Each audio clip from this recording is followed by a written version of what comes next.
My mother was born on June 11, 1948, in Maya West, Puerto Rico. The day before that she was born, on June 10th, legislators passed a law forbidding Puerto Ricans to display their flag, to sing a patriotic song, to talk of liberation, or fight for the independence of the island. And then, just several months later, Puerto Ricans, for the very first time, get to vote in their governor, because prior to that, the American president appointed the governor of Puerto Rico. And people were excited to elect Governor Luis Muñoz Marin. Governor Marin would go on to launch Operation Bootstrap, which for many was a way to improve the economy of the island. But for some, it took the agricultural economy and flipped it into an industrialized economy. And for many of us, that was the beginning of the end. My mother was born into really contradicting times. And between 1950 and 1970, over 500,000 Puerto Ricans fled the island in hopes for a better life, many of them landing in New York City. And on December 15, 1956, my mother is one of them. When she comes to America, she's also met with contradiction. You see, we were still experiencing our post-war labor force made up mostly of women, and yet she was born into a culture that had very different gender roles and expectations. My mom dreamed of being married and having a family, and when she was able to make that dream come true, she was met with yet another contradiction. Her father took her out of school, because why would a mother or a wife need an education? My mother had dreams, though. She dreamt of being a hairstylist and opening her own hair salon, a dream that she had to bury deep inside her soul, and it never resurrected again. My father tells me stories that when my mom was planning to have her children, she would talk about having a boy first. Well, of course, Puerto Rican mothers want to have a boy first, because in case something happened to the man of the house, and I'm not sure my father told me that part, but I'm sure my mom told me that part. But even if the father was around, in case something happened to the younger kids, we always had an older brother to look toward. But she secretly longed for a daughter. See, my mother didn't have any sisters, and she was raised with a ton of boys. And so on August 5th, 1970, my mother's dream came true, and she gave birth to her first baby girl, and you are looking at her. My dad says she dressed me up in dresses and curled my hair and stockings, and I would wait for him to get home, because that was the highlight of my day, or at least that's how he remembers the highlight of my day, right? But I was born into confusing times. You see, our soldiers were coming back from Vietnam, and our nation was in total conflict about that war. And the women's movement was ripe, but there were issues in that movement as well. And there was a Cold War brewing halfway across the country. And then I'm 10 years old, and I'm writing in my journal about the fear of what if a missile were to hit on my block? What would happen to my friends? Worse yet, what if I was the only one that survived the nuclear war? Now, okay, maybe I watched too many sci-fis, but this was a fear that stayed with me for a really long time. I wanted it to end. I wanted the fear to stop. I wanted to make the world a better place. I wanted people to be equal. I didn't understand this whole thing about men and women, and why women were so part to men. I didn't get that. And if we could all just be equal, I wanted to change the world. But see, that added to the confusion. And through the years, as I grew up, I held that with me. I go to college and I'm looking through the majors, and it's not like I could get a bachelor's of science in changing the world. I didn't understand what I was gonna do. And so I ended up going to 5 colleges and having 4 majors. I couldn't figure it out. My mom had spaced her children 4 years apart so that she wouldn't suffer financial hardship when we went to college. She told me I messed that up for her, and if I could speed it up, because number 3 was right behind me. But I couldn't figure it out, and she couldn't understand why I was confused. I couldn't understand why I was confused. But that ends one day when I walk into a class, and I have a professor who's young, she's pretty, she's vibrant, she's ready to take on the world, and she talks about feminism, and I'm like, oh, this is interesting. And she talks about how the women's movement was not just about equality for women, but it was about equality for all, and really about disrupting injustice. And I was like, wow. And then midway through the semester, she had come back from Germany. She had helped to tear down the Berlin Wall. And I was like, whoa. And she talked about blood on her hands and people's hands and people on top of the wall chanting. And for her, that was a metaphor for getting rid of power, for deconstructing power, and really finding a voice for all people. I was sold. I knew what I wanted to do. And so I find myself going home. Now, you know, there's nothing worse than a train station in New York City the train when you want to go home and you want to hurry up. And I swear to God, I wanted to take the train from the conductor and just like bypass Nostrand and Rockaway Boulevard and Canal. Who the hell? What the hell? We didn't need to stop there. I just wanted to get home. And finally I get home and I open the door and I'm like, Ma, I have a question to ask you. And she's like, yeah, what? She's sitting down knitting. And I said, Ma, where were you during the women's movement? Well, she probably didn't hear me because she didn't answer me. So I said, Ma, women's movement, March, Washington, where were you? And she looked at me through her glasses and said, I was raising my children. I said, Ma, I know you were raising your children, but like, did you march in New York City? Like, what did you and your friends talk about? What was it like? And she looked at me and said, those women did nothing for me. I said, Ma, that's impossible. Second wave of feminism is talking about equality for our bodies. We might be able to vote in a female president one day. Like, we're changing. They're fighting for equal pay. No, Ma. And it's not just about women. It's about equality for all, Mommy. I'm a feminist. And I got it now, Ma. I want to go around the world. And I want to help all people. I want to change it for everybody. And she looked at me and said, I didn't send you to college to become a feminist. And I looked at her and I was so hurt.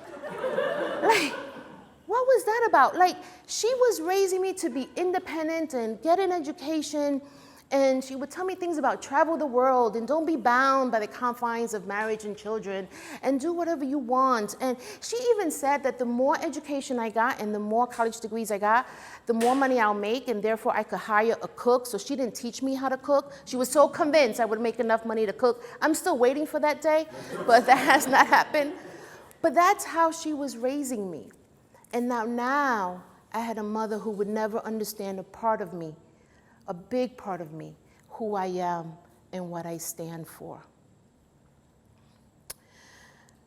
I went on to get my bachelor's. It took me 7 years. I finished a master's. And at the end of that master's, I told myself that I was going to go back and get another master's. And this time I was going to learn something. I wasn't going to do it to get a job or make more money. I learned something with the first one, but I wanted to really learn something. And so I find myself driving to the registrar's office, and I'm thinking about all the graduations I've had and how my mother's always in the audience. My grandmother will fly from Puerto Rico. And when my other classmates didn't have enough family members, I would take their tickets. And you know how we roll. Sometimes I have a whole row come to graduation. There was always a party, and it was always a big deal. But now I was getting a master's in women's studies. And there was a chance that this would be a master's I would get in secret, and that there would be no one in the audience for me. But I loved it. I gotta tell you, I was learning women's history and feminist philosophy, and I was sold. And about 3 semesters in, I'm in a classroom having a conversation, and one of my classmates is talking about how she needed to go to the ER, and she asked her husband to get her jewelry. And I thought that was odd. And it was because she wanted the hospital to know that she had money and that they should serve her.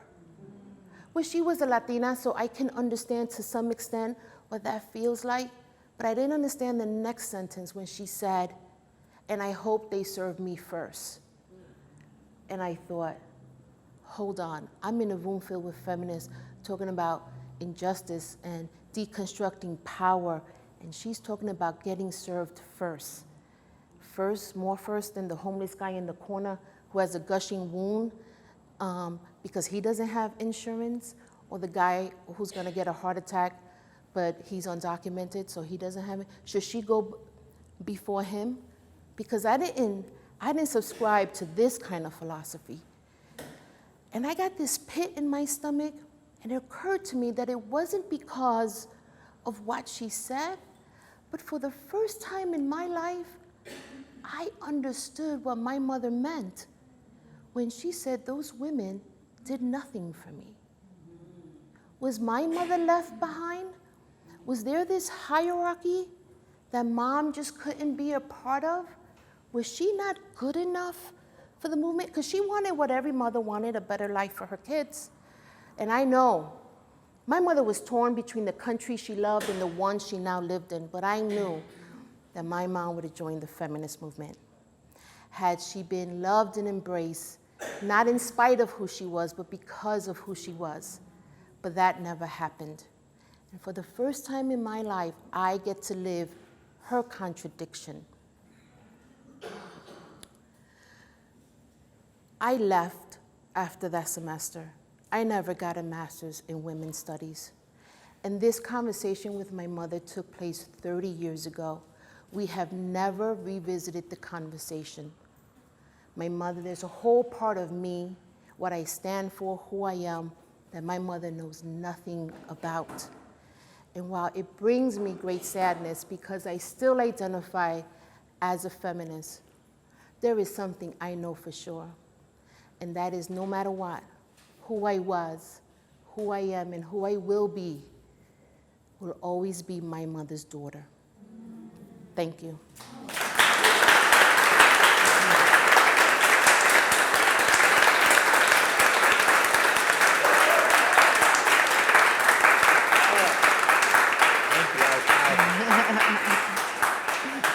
So before we take any questions, I gotta let you know that we spent the month of August trying to convince Cynthia to tell, and now you know why we wanted her to cook off our first season. So Thank you. Thank you. Thank you. Absolutely. So are you up for any questions? Sure. So Cynthia's up for questions. Did you say yes? Questions, feedback? Anything they want to know more about? Karen. Will you ever bring that topic back up with your mother? So my mom is not a mean person or, an angry person, but there was a tone in her voice, and I've never challenged it again. And with all that's happened, like during the Hillary elections and all, she voted for Hillary in the primaries and was all pro-Hillary, and she's never, no matter what she talks about, she never mentions the women's movement. And I'm smart enough to know not to mention it. I've accepted her for who she is. Yeah. Wendy? Does she know you're telling this story? She does not. And by the time she figure out YouTube, it'll be a long time. But I hope she doesn't find it. I'm afraid my sister might tell her. Yeah. I don't know if she remembers. I'd be very curious to see if my mom remembers the incident. I remember it like it was yesterday. I don't think she would. To her, it was just probably just a regular conversation. So, yes. Do you think if you had been if it had been your father, for example, or some other figure, do you think you would have still looked at the women's movement the way you do? That's a good question. I don't know. I mean, part of it is, having a mom come from a different country is really interesting because you're rooted in two worlds. And so I wanted this world and I didn't want her world. And so that was a part of it. And so I don't know if it wasn't her, would I have the same, which is not unusual for children of immigrant parents. So, Hi, thank you for sharing that story. thank you. As you spoke of your mother, I thought she is a feminist, so I wonder what is your definition of what the conversation was regarding a feminist? I think some people automatically go back to the 1920s or, the face of America's women's movement. But we know that black and brown women were involved and resisted and defied, in many, many different ways. So just the fact that she allowed you and encouraged you to go to school, to work, and all those different things that went against some of the very gender roles that she grew up in, I think shows that she, in her I own think right, so. is a feminist, along with just maybe even reshaping the definition or at least introducing race, class, and gender in the women's movement, because that I'm sure others can speak of in a different way, which is why she made that comment that you're not for me. I don't know. I think you're right. I think she is a feminist. She would die if she heard me say that. But I think she couldn't have raised such a strong woman and not be a feminist. I think she couldn't identify with the movement. For me, feminism is about the deconstruction of power, and I think she would subscribe to that. So I think she's a feminist. Yeah. I was gonna say, how do you deal with people of color who uphold their own system of oppression? So you have this Latino woman who wants to go to the emergency room, but wants to be served over other people who may not be in the same class as her. Like, how do you kind of deal with that internally? Because I have a hard time dealing with that sometimes. Yeah, I don't know. I think I look at it in terms of elements of power. And so, I think when you add in race, it gets complicated just because of the oppression and the history. But we have to drill down about power and really deconstruct it. And to me, that is a driving force that's really getting at the core of our issues. And that's not to ignore what's happening in relationship to immigrants and people of color, but for me it's about power. Yeah. Jolene? I have a comment, and maybe it ended up being a question. But as you were talking, I felt like I related to your mom. Yeah. And I happened to be sitting at a meeting to take notes, but it was women. And the question as an icebreaker was, when did you first realize you were a feminist? Oh. And being raised in Harlem with 6 sisters, very strong father figure. Mm-hmm. Never thought about being a feminist. So That's when interesting. it came to me, I felt like saying it was more important to make sure, like, my culture, that was more important over feminism. Right. But until I heard about what it was, and I'm learning more now, I understand that we really are already feminists. But I can understand what your mother said, because I would say feminist. We have to take care of our people first. Right. You know what I'm saying? Yeah. Yes. The movement had issues, and so I had ignored those issues for a while. And being in the classroom, it just blew up in my face, and I realized there was another issue that I was ignoring, and I couldn't be a part of that. So there's a movement, and then there's a philosophy. Yeah.